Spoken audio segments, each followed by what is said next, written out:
sekarang kita akan masuk ke bagian table pada HTML. Jadi gimana sih cara untuk membuat table pada HTML? Langsung aja kita masuk ke text editornya. Nah, jadi untuk membuat sebuah table, kita bisa gunain sintak yang namanya table seperti ini. Yap, seperti ini. Dan di dalam sintak table sendiri, kita bisa kasih sintak, ada dua sintak, yaitu thead dan ada yang namanya tbody. Nah, jadi bagian thead ini fungsinya sebagai identitas setiap si kolom-kolomnya, seperti kayak ngasih nama, umur, kelas, dan lain-lainnya. Nah, di dalam thead atau tbody itu bisa kita isi dengan tr. Jadi tr ini fungsinya atau kepanjangannya dari table row yang akan ngebuat row atau kolom-kolom baru di setiap tabel, pada tabelnya, maaf. Nah, di dalam sintak tr sendiri ada satu bukan atribut, sintak lagi, yaitu th. Kenapa kita gunakan th di sini? Karena di sini kan kita posisinya di thead, posisinya adalah header. Nah, kita harus gunain th. Ya kita gunain th. Pada umumnya menggunakan th karena th ini panjangan dari table head. Nah, misalkan saya kasih nama di sini adalah nama. Kemudian di sini adalah umur, dan di sini adalah kelas saja. Kemudian kita save, kemudian kita tampilkan di browser. Nah, biasanya kan pada umumnya table itu memiliki sebuah garis, ya kan. Nah, di sini tidak menampilkan sebuah garis. Nah, untuk menampilkannya di pada sintak table ini kita kasih atribut yang namanya border dan diberi nilai 1. Jadi fungsinya kita akan memberikan sebuah garis pada si table. Nanti hasilnya seperti ini. Yap, bisa teman-teman lihat seperti ini. Nah, yang teman-teman lihat tadi seperti nama, umur, kelas itu hasil dari si bagian thead ini, dimana kita membuat sebuah kolom baru, dimana pada kolom ini kita ngebuat pada row ini maksud saya, kita akan ngebuat sebuah masing-masing kolom, dimana masing kolom itu ada nama, user, dan kelas, dan dibungkus dengan sintak yang namanya th, yaitu headernya yang akan menampilkan text board seperti ini. Kita copy paste saja, kemudian kita masuk ke tbody. Pada tbody umumnya kita tidak bisa menggunakan yang namanya th lagi, kemudian kita akan menggunakan yang namanya td, dimana panjangannya dari table data. Nah, table data ini ya akan menampilkan banyak data sesuai dengan ketentuan title dari masing-masing tabelnya. Misalkan kayak tadi nama saya tampilkan dengan Setiawan, kemudian umur misalkan saya kasih 23, terus kemudian kelas kita kasih misalkan IPA 1 lah misalkan contoh. Kemudian kita save, terus kita akan browser. Maka ya bedanya dengan th, dimana td itu teksnya hanya teks biasa, tidak buat seperti th, karena ya pada umumnya data ya hanya tampil seperti teks biasa, tidak seperti teks pada header. Atau kita membuat sebuah baris baru lagi, membuat baris baru lagi, kita copy paste, kemudian kita kasih nama Anto misalkan, umurnya 20, kelas IPS 1, save, tampilkan. Maka nanti akan membentuk sebuah baris baru.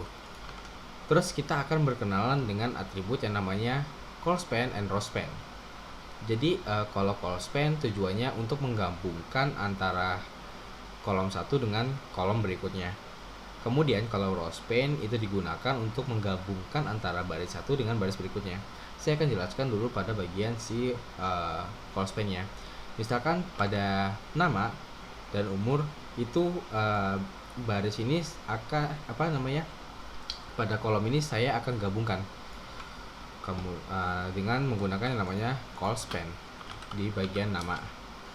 Kemudian saya kasih nilainya 2. Kenapa 2?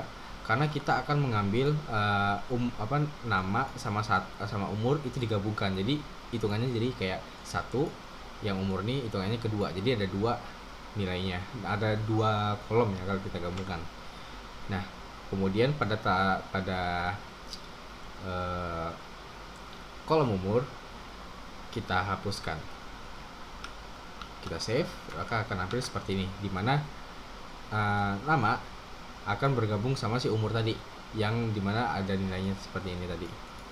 Ya, seperti itu. Itu atribut dari closespan untuk menggabungkan antara kolom satu dengan kolom yang lainnya. Sekarang kita masuk ke bagian si rowspan. Rowspan bertujuan untuk menggabungkan antara baris. Jadi misalkan saya mau menggabungkan maksud apa, si umur ini. Jadi kan misalkan Nestiawan sama Antoni umurnya sama-sama umurnya 23. Jadi saya akan menggabungkan antara sini, jadi nilainya menjadi satu aja. Di sini saya kasih atribut yang namanya rowspan.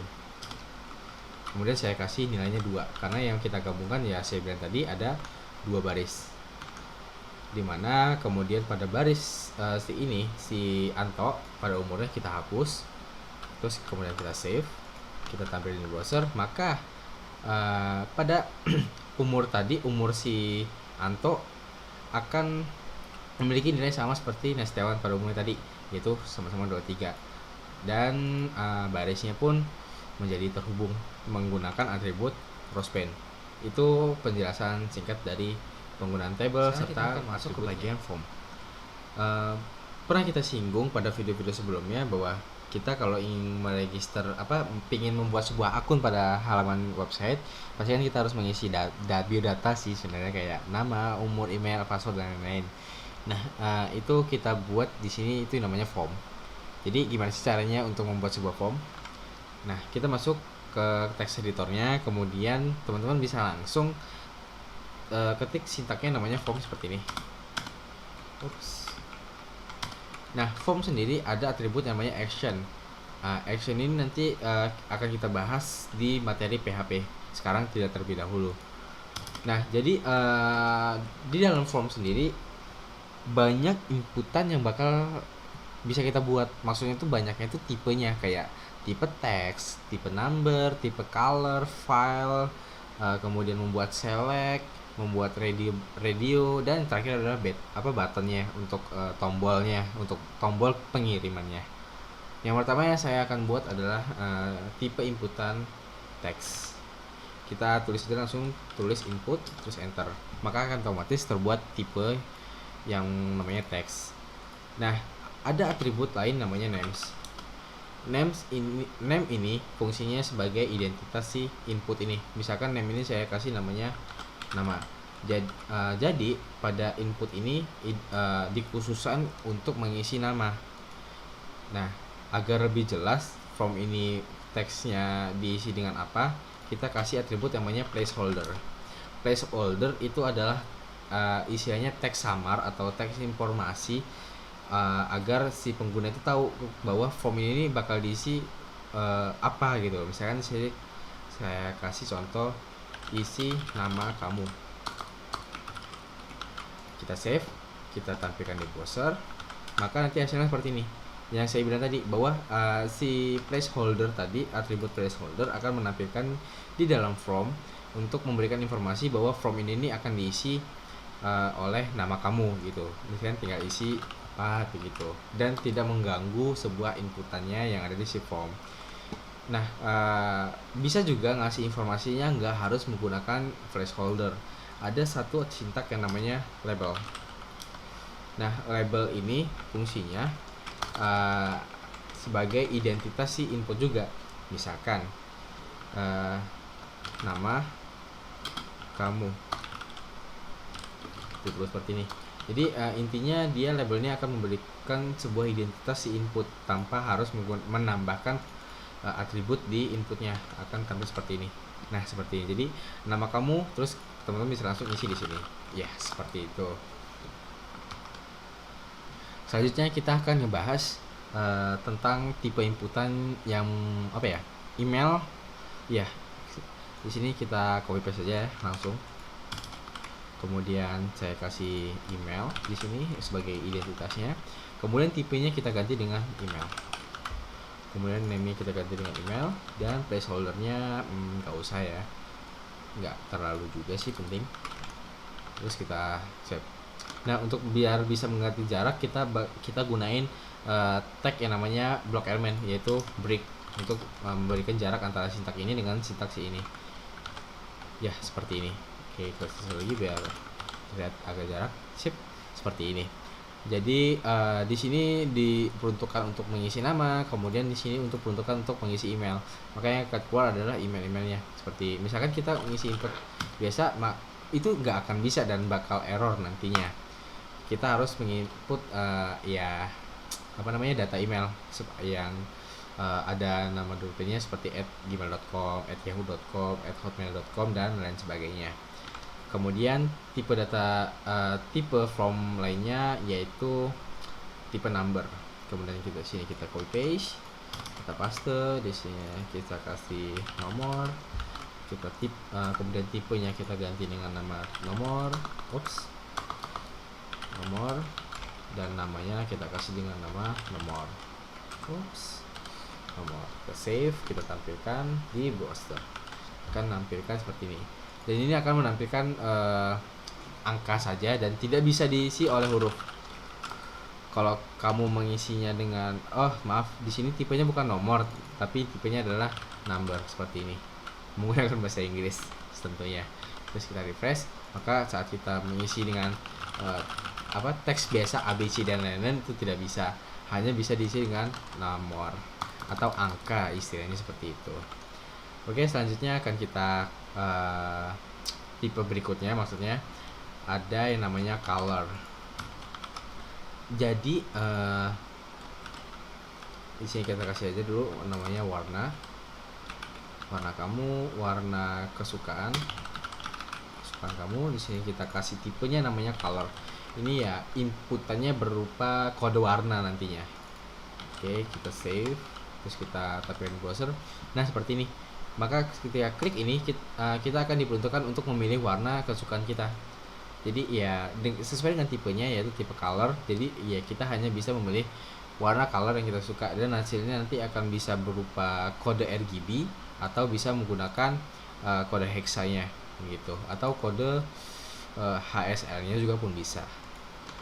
Nah selanjutnya ada satu lagi namanya file. Jadi kita bisa menginputkan sebuah file.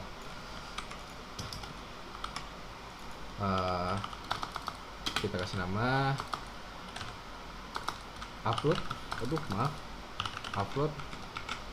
file kamu. Di sini tipenya kita ganti dengan nama file, name-nya pun kita ganti dengan nama file. Kita save, kemudian kita tampilkan di browser, maka nanti akan tampil seperti ini. Jadi ini fungsinya untuk kita memasukkan sebuah file dari local drive kita atau dari hard disk kita. Kita klik choice file, maka akan otomatis akan membuka direktori kita. Misalkan kita memilih memasukkan gambar, kita tinggal double klik, maka akan otomatis ada informasi nama yang informasi file yang kita masukkan tadi, seperti ini contohnya. Selanjutnya kita akan masuk ke bagian radio. Untuk membuat sebuah radio, kita type-nya diganti dengan radio. Dan untuk membuat sebuah radio itu nggak harus bisa satu kan. Misalkan untuk gender, gender itu misalkan laki-laki dan perempuan. Misalkan di sini kita ganti nama, jenis, kelamin kamu. Nah misalkan kita dua seperti ini. Ketika kita nanti inputkan ke data, kita nggak bisa ngebedain si nama ini harus sama. Nah jadi misalkan di sini saya kasih nama gender, dan ini juga gender, dan harus sama. Terus ada satu atribut tambahan namanya value atau nilai. Di sini saya kasih namanya laki-laki, dan satunya adalah perempuan. Nah, dimana nanti value ini akan memberikan informasi seperti label ini. Nah, jadi kenapa sih name gendernya harus sama? Jadi gini, ketika nanti user memilih radio si laki-laki, maka nilai yang akan diambil adalah laki-laki ini, si laki-laki. Maka nanti istilahnya kayak tipe data boolean, ini true or false. Jadi yang bakal diambil adalah nilai true. Contoh aja deh biar nggak bingung. Kita masuk ke browser. Tidak menampilkan bla bla bla bla. Nah apa ya, oke. Oh gini, jadi value ini nilainya apa ya, dia akan memberikan nilai ini di bagian si pemroses datanya. Itu nanti akan dibahas di HTML, di PHP maksudnya, maaf. Untuk memberikan informasi nih, ini kan kosong nih datanya, nggak tahu nih mana yang laki-laki mana yang perempuan, itu kita kasih namanya label. Kita kasih button label, kemudian di label ini kita kasih nama misalkan laki, laki, laki seperti ini. Kemudian begitu juga dengan si perempuan.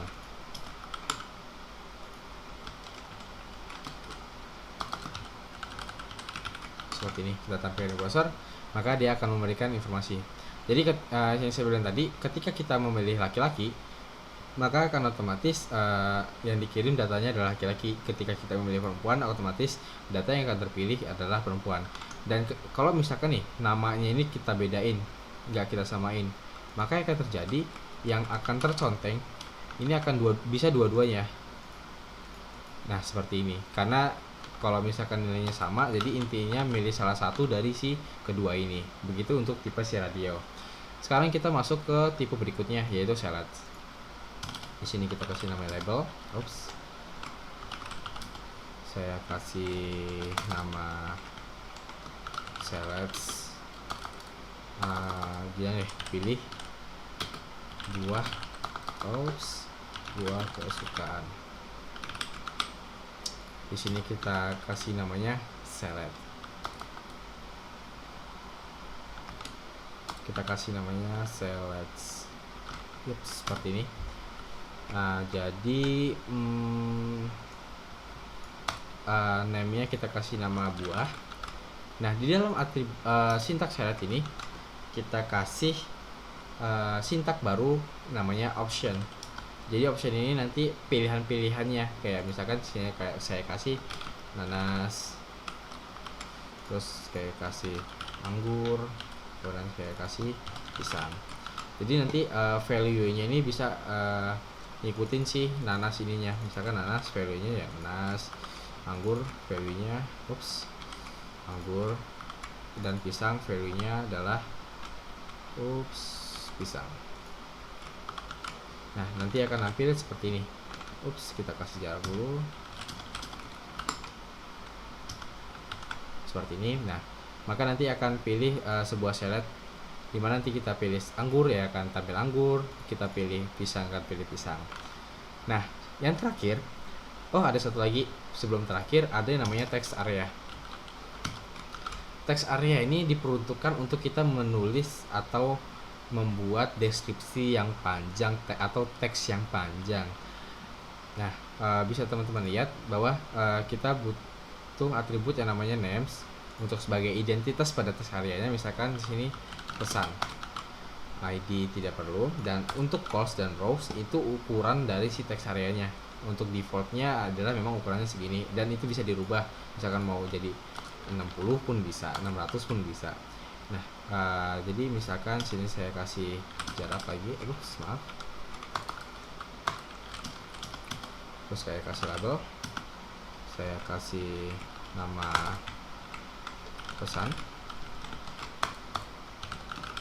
Oke, kemudian saya tampilkan di browser.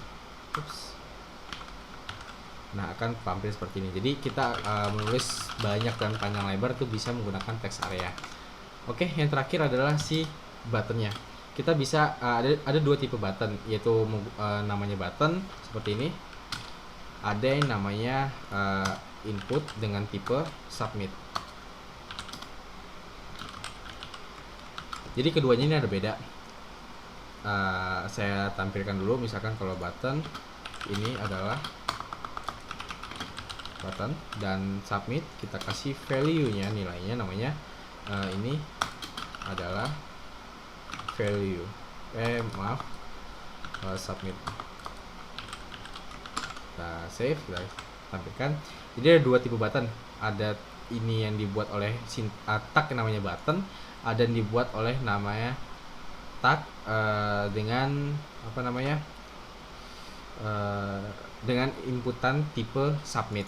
Nah, Jadi apa sih bedanya button dengan input and submit? Jadi ngaruhnya itu nanti ada di action ini. Ketika kita membuat sebuah tipe button ini actionnya merujuk pada file itu tersendiri, misalkan index.html, dimana pada index.html nanti pada bagian bawah atau ada file PHP atau file JavaScript, itu pemrosesannya dalam satu file langsung. Ketika kita menggunakan tipe submit, si action ini dia merujuk pada si file lainnya yang dikirim menggunakan metode yang namanya post. Di sini nanti akan ada namanya metode namanya post. Nah, ini nanti akan kita bahas lebihnya di PHP dan hubungannya dengan kedua si button ini. Jadi itu adalah tipe-tipe dari isi form itu tersendiri.